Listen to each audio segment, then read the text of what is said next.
Tawagin niyo na lang ako sa pangalang Kaloy, 20 years old, 6'1" ang height, at katamtaman ang katawan. May itsura, sabi ng nanay ko, at isa akong varsity player ng basketball sa isang kilalang universidad.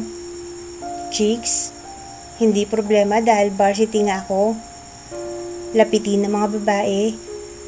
Mahirap din ang lapitin ng chicks. Minsan, nachichismis ako sa ganitong bagay. Kahit may girlfriend na ako. Oo, maraming nagsasabing boyfriend nila ako.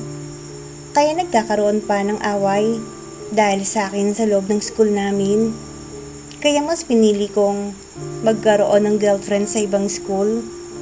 Siya si Christine. Nagkaklase kami noong high school. Pero pagka-graduate, ay magkaibang kolehiyo ang pinuntahan namin dahil may scholar ako sa kasalukuyang kong school dahil sa pagiging player ng varsity. Si Christine naman ay isang school na may BS Pharmacy na kurso.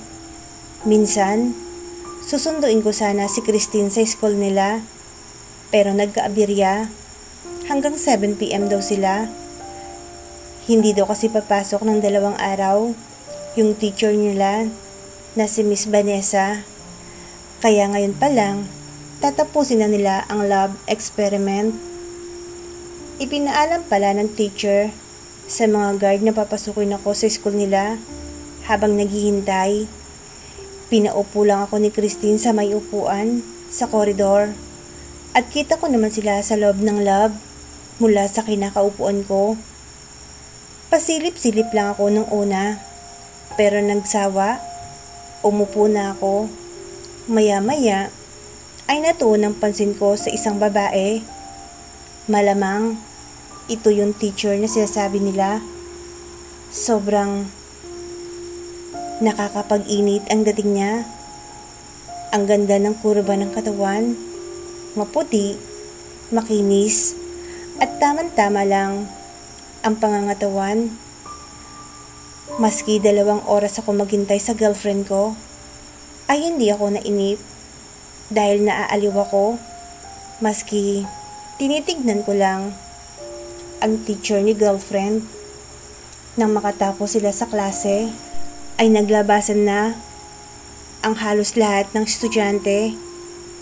Nahuling lumabas si Christine at ang teacher niya ay Ma'am Vanessa. Si Kaloy po, boyfriend ko. Agad ko namang inabot ang kamay ko para magbigay galang. Nag-shake hands kami ni Miss Vanessa.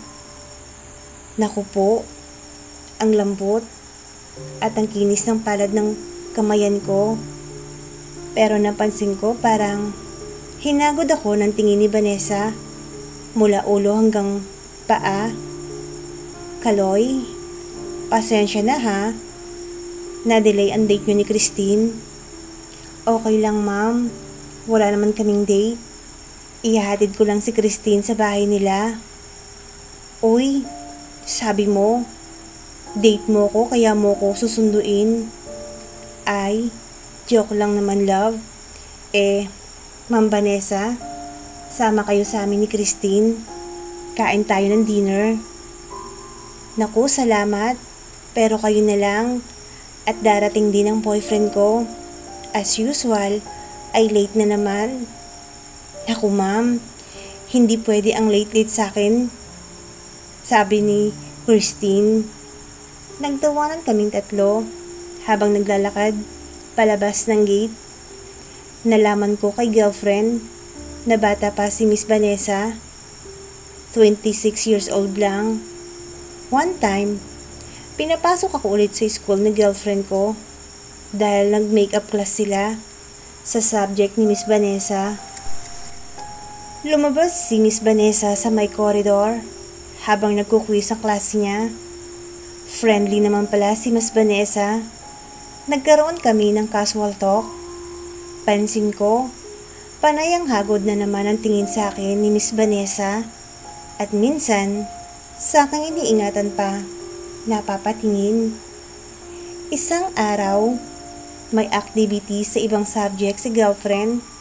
Sabi niya, may kailangang isubmit ang grupo nila kay Mas Vanessa. Delay na ang araw, pero binigyan pa rin sila hanggang sa araw na to. Nakiusap si girlfriend na dalhin sa bahay nila, Miss Vanessa, ang term paper niya. Siyempre, masunurin ako kay girlfriend. Kaya dinala ko sa bahay nila, Miss Vanessa. Nakarating naman ako agad sa bahay ng teacher ng girlfriend ko. Uy, Kaloy, love mo talaga si Christine ha? Ikaw pa talaga ang nagdala ng term paper niya? Oo naman, Miss Vanessa. Sige po, aalis na ako. Teka lang, Kaloy. Tagluto ko ng merienda. Saluhan mo ko. At mag-isa lang naman ako ngayon. Nakakahiya naman po. Pero gutom na nga po ako eh. Halika sa loob. Kung ganon, medyo nakaramdam ako ng pag-iinit ng katawan ko. Dahil bakat na bakat ang suot na short nito. Kitang-kita ang pinagpalang pang-upo ni Miss Vanessa at pakembot-kembot pang naglalakad papunta sa dining table. Naupo si Miss Vanessa at inalis niya ang nakatakip sa malaking bowl.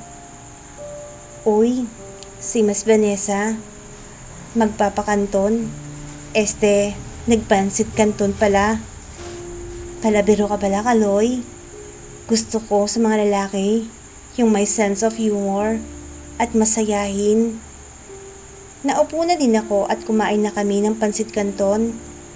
Nang makatapos kaming magmerienda, ay tutulong sana ako maglikpit. Pero sinabi ni Miss Vanessa na siya na ang bahala at magkwentuhan muna kami sandali. Napansin ko na napatagal pala kami ng kwentuhan dahil nag-enjoy ako. Hindi sa kwentuhan namin, kundi dahil magkalapit lang kami ni Miss Vanessa and talaga namang nakakapag-init siya. Mukha at aura pa lang niya, sobrang nagnanasa na ako. Kamusta naman ang love life nyo ng boyfriend mo, Miss Vanessa? Medyo boring nga, Kaloy eh. Paanong boring, Miss Ma'am? Gusto mo bang malaman? Ha? Malay nyo, maski mas bata ko sa inyo, ay may maibigay akong suggestion para maging mainit uli ang love life nyo. Talaga, Kaloy? Yes, ma'am. Isa lang naman ang solusyon sa naisip ko eh. Kaya lang, hindi maibigay ni boyfriend sa akin yun. Wala siyang magagawa. Hanggang dun lang siya. Bakit naman hopeless kayo ng boyfriend mo? Ano ba kasing solusyon? Magaling ka ba sa logic at math, Kaloy? Ha? May connection pala ang mga subject sa solusyon. Sa bagay, teacher, kasi kayo. So, ano po yun? Makinig kang mabuti. Ang height ko ay 5'3". Si boyfriend, 5'4". Nakakasawa na yung ginagawa namin. Yun lang at yun lang. Dahil nakakasawa na. Pinasubukan ko ang iba. Pero wala eh. Hindi komportable. Ang solusyon, kailangan ko ng mas matangkad na lalaki. Baka sakaling ma-experience ko ang kakaibang saya. Naku ma'am, 6'1" ang height ko. Pero may girlfriend na ako. Ay sus, ibabagsak kita sa math. Logic nga, Kaloy. Si ma'am naman, binibiro lang naman kasi kayo. Hindi na kayo mabiro dyan. Hindi ako nagbibiro, Kaloy. Matutulungan mo ba ako maka-experience ng kakaibang saya? Napansin ko na tumingin siya sa akin at muli kumindat pa sa akin. Pakiramdam ko, hindi nga nagbibiro si Miss Vanessa at nakaramdam ako ng pag-iinit sa proposal niya. Kaloy, Baka assuming din naman ako sa math at logic ko. Pwede ko namang makita ang ebidensya. Maski nagiinit ako, ay medyo nakadama ko ng inis kay Miss Vanessa. Dahil parang may pagdududa pa siya sa akin. Kaya walang sabi-sabi, ipinakita ko ang ebidensya ko. Napatingin ito na para bang noon lang siya nakakita ng napaka-gifted na kayamanan. Pwede bang mahawakan ka, Loy? Sure, ma'am. Basta laging pasado ang girlfriend ko, ha? Tutulungan ko kayong ma-experience ang gusto nyo. Okay, it's a deal, Kaloy. Niyakap ako agad ni Miss Vanessa at naghalikan kami. Miss Vanessa, parang gusto mo na magpangkin sa akin. Oo, Kaloy. Ang kinin mo ko. Mula nang makita kita ay nagpantasya na ako sa'yo. Your wish is my command, Miss Vanessa. At sinimulan ko na nga ang pagpapainit sa kanya. Enjoy na enjoy si Miss Vanessa sa aking ginagawa. Napapamura pa to dahil sa kasiyahan. Kaloy, matagal na kitang pinagpapantasyahan.